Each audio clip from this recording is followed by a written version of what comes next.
A speeds? Camera B speeds.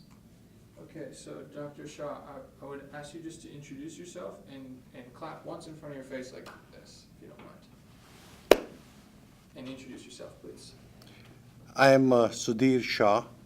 I am Director of Nephrology and a Professor of Medicine at the University of Medical Sciences, University of Arkansas for Medical Sciences in Little Rock, Arkansas.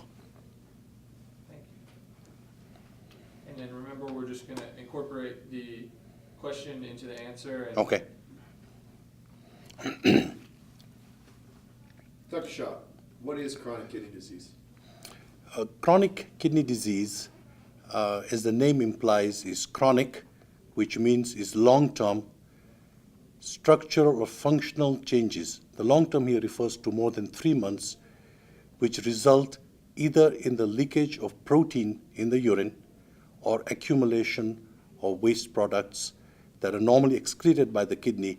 These accumulate in the blood. So chronic kidney disease is a long-term disease that affects the kidney.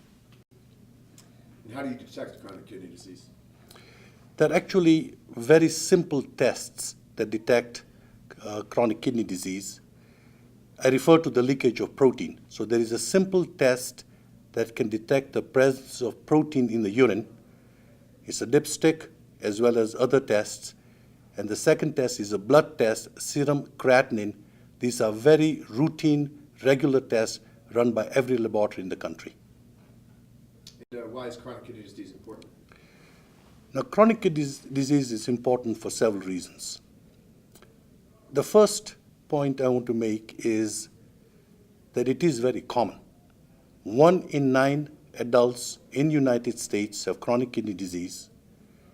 That means there are about 20 million adults with chronic kidney disease. Now, this should not be very surprising because the two common causes of chronic kidney disease are two very common diseases, diabetes and high blood pressure. So, for example, 1/3 of the patients with diabetes get chronic kidney disease.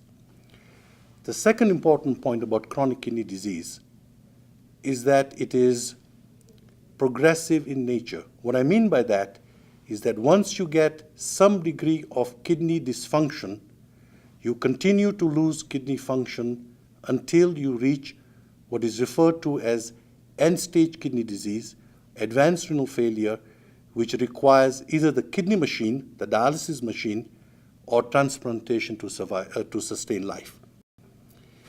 Now you can imagine the human cost of requiring dialysis. You have to go on the kidney machine 4 hours a day, 3 times a week for the rest of your life. There's also a huge financial cost. So for example, the end-stage kidney patient constitute only 0.04% of the population in the United States. They consume 7% of the Medicare costs. So in 2006, taking care of this 400,000 patients cost about $35 billion. So that is a second important issue about chronic kidney. The third, and my statement might surprise you, is the people that reach end-stage kidney disease and need dialysis are the lucky few.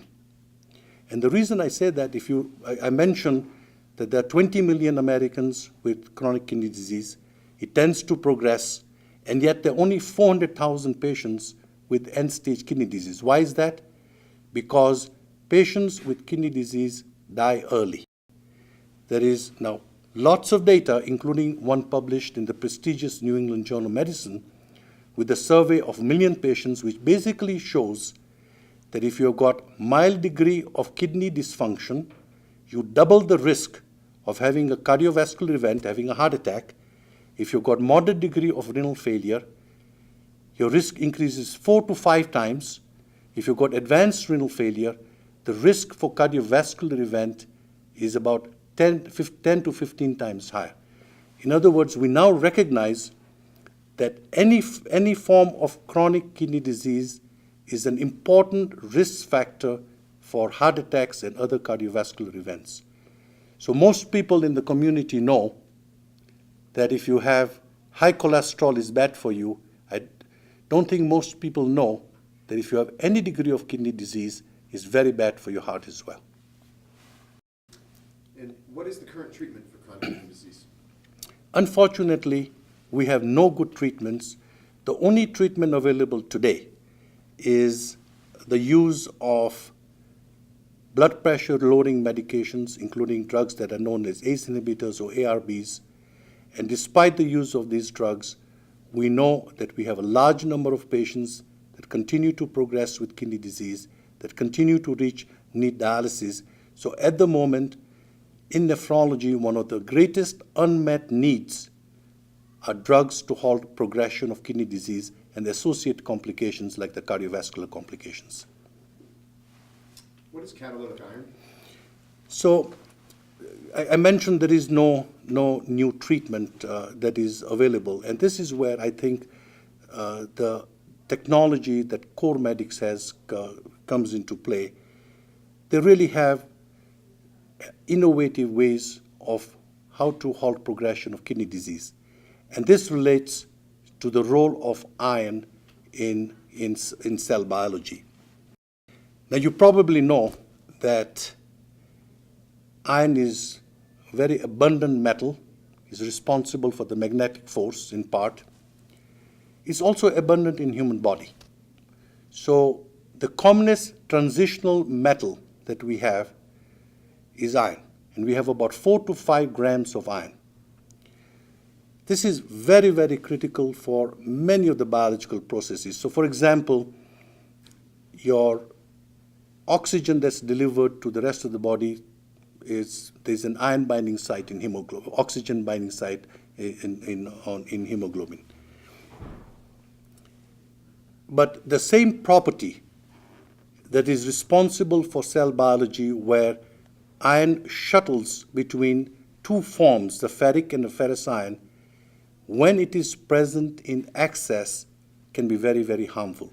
So this iron, which is able to shuttle back and forth, is referred to as catalytic iron, and we now know that it plays a very important role in a variety of disease processes.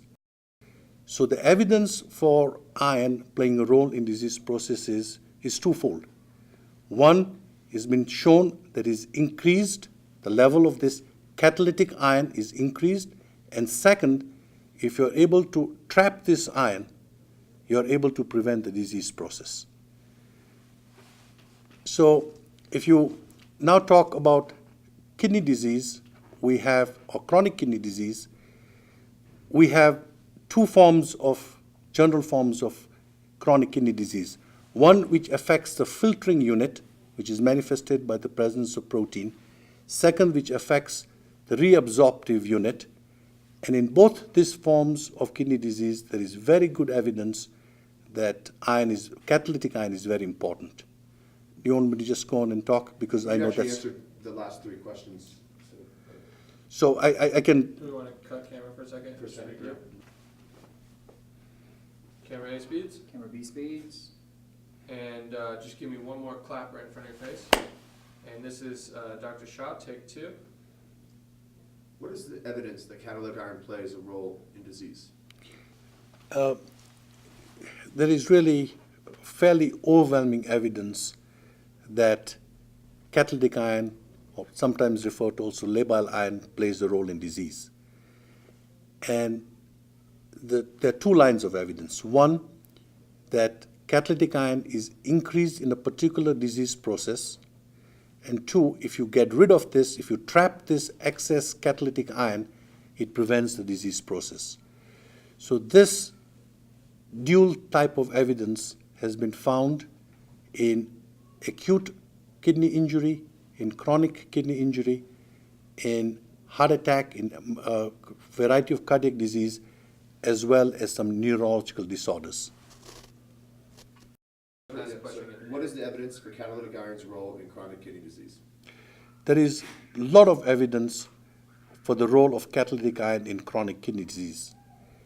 So first is the experimental evidence from animal studies and other studies which are not done in humans.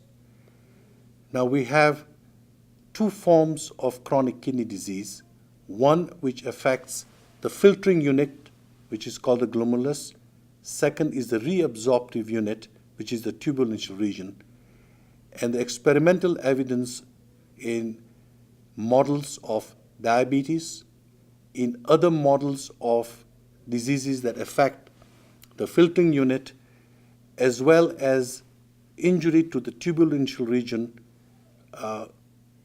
There are about 10 different laboratories in different parts of the world which have provided experimental evidence for the role of catalytic iron in chronic kidney disease. What about human disease? There is a way of measuring an assay that measures catalytic iron. So again, we and others have done studies which show that in human disease, the catalytic iron is increased, and this has been shown in a variety of chronic kidney diseases. There is also some preliminary and very promising data that if you trap this catalytic iron, that you can actually treat or prevent chronic kidney disease. So for example, in a small study with 14 patients with biopsy-proven glomerulonephritis, that is, diseases affecting the filtering unit, they were treated with steroids, they were treated with cytotoxic agents. These patients continue to have leakage of protein in the urine. When they were given a drug, which is the CorMedix drug, defiparone, which traps iron, it was shown in a period of 2 to 6 months that there was a 50% reduction in the protein. Another study which involved patients with diabetes, and diabetes is very important because the commonest cause of patients getting chronic kidney disease is diabetes. So it's a very important cause of chronic kidney disease. In 34 patients who had chronic kidney disease due to diabetes, known as diabetic nephropathy, administration of this defiparone to these patients for a period of 9 months resulted in a significant reduction in protein. So we not only have large amount of experimental evidence that catalytic iron is important, that if you trap it, you provide benefit, but we also have very promising human data that this sort of mechanism is important, and we might have a novel treatment to halt progression of chronic kidney disease. And Let's stop that.